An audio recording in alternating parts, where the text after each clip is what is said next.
murdered. Just that that inner aggression to make things right. That was something that I keep close to me.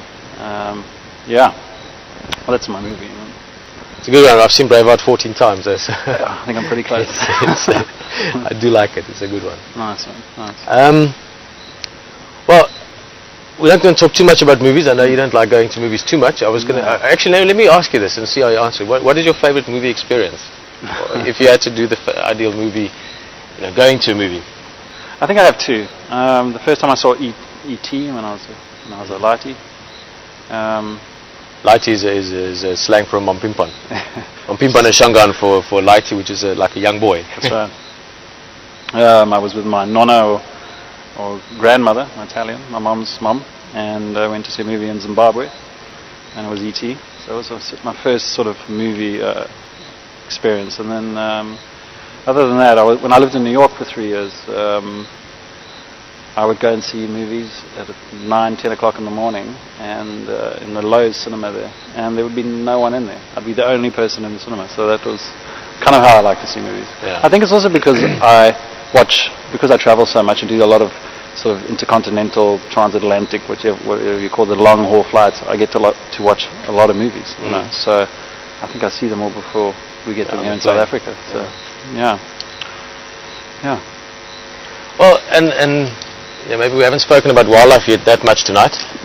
We will get to more wildlife just now, just in case you're thinking we forgot about it. But I know that you watch a fair amount of documentaries and wildlife type shows and so on. One springs to mind. What's that? I said one documentary that I watched recently springs to mind, and that's Eye of the Leopard. I think shot by the Jouberts. Jouberts, yeah, it's brilliant. Yeah. Which fascinated me. I've watched it a couple of times, and just the relationship, and I think it was more the making of it. It was actually the doing of it.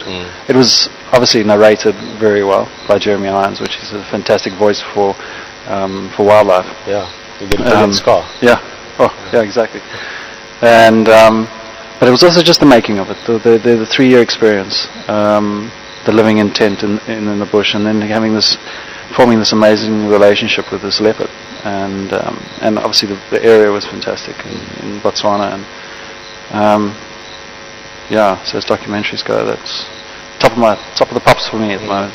So, because and I guess something I'll try to get to tonight, and guys, this is where sometimes maybe it's dangerous to let me just talk away, because I tend to just go along with how it goes with just always doing things live. But I wanted to just talk a little bit about tonight.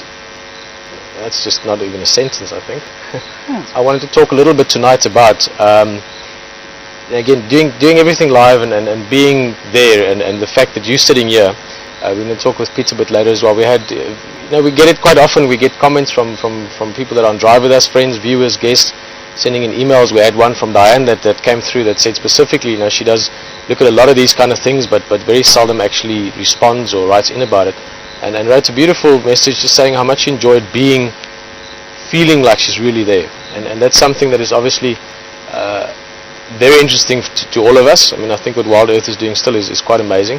It's something that I have learned massive things about myself while doing it, as well as obviously in call it a job, if you want to call it a job. I don't quite think of it like that, but the fact that it's all live, and the fact that we're sharing it, the fact that I'm not pretending to be talking right now or pretending to invite you around the fire. You're sitting around the fire listening to what we're talking about, maybe being a little bit bored because it's about movies and not about wildlife, but that's a very, very interesting space for all of us here, certainly. Everyone involved with it.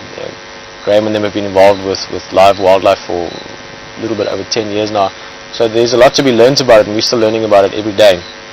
But before I ramble on too much, Rory, you've been coming out a number of times now over the last year and a half or so, I guess. And it's a little bit like sort of being in the making of. I mean, at the moment we're in the making of the Fireside Chat, and not only that, but having guests and friends and viewers sitting here with us as well. And I don't even have a question. I just want to talk about that a little bit, I guess. How's that felt for you, being behind the camera, having jumped in front of the camera a few times, and getting to know the audience slowly? I mean, you're like me, a little bit shy as well, so it takes you a while to sort of just speak up more. But you know what I mean? I mean, the realness of other people sitting here with us and being out there and coming back to the leopards, having seen just phenomenal leopards like we have seen the last few days. Yeah. I think the realness of it being live scared me at first. I was very nervous to even operate the camera, let alone sort of get in front of the camera and then drive the vehicle and have, you know, be attacked by plants and trees, like on my first experience.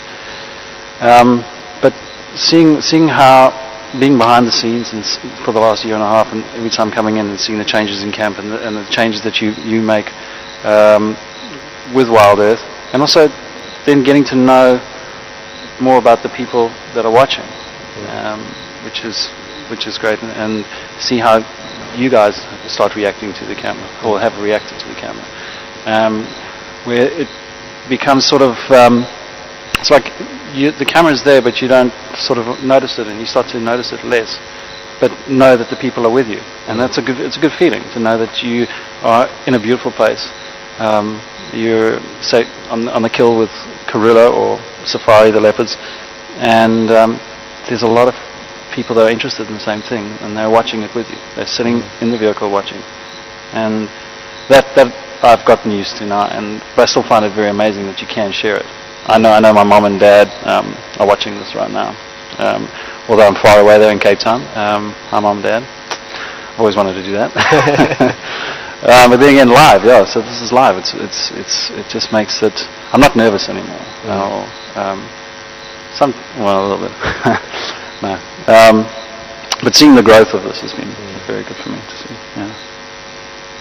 Yeah, it's interesting, and for you know, I'm in danger of getting boring just now, so we're not going to go on about it too much. People jump in just now. We're going to ask him what his favorite movie is as well.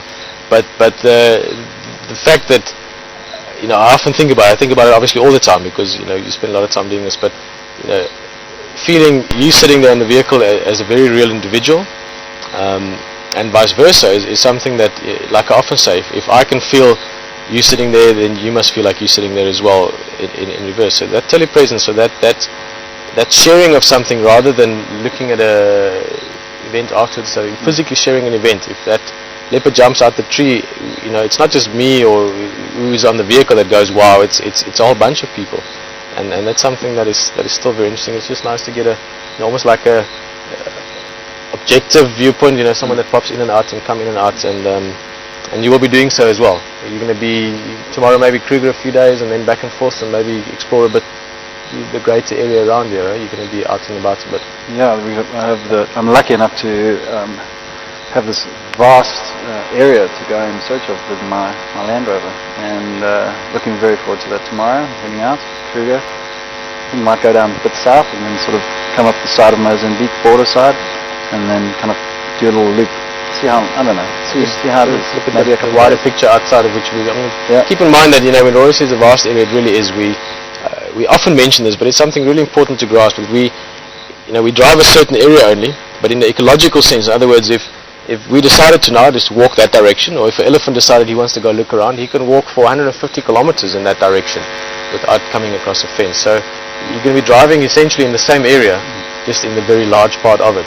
So it's going to be nice to see what you bring back as well and experience from that. No, great. We'll talk around the fire again. Fantastic. Thanks, Pete. Nice to have around the fire. Yeah, I mean, as you know, we've done many of them. We will do many of them. Cool. Pete's going to jump in as well.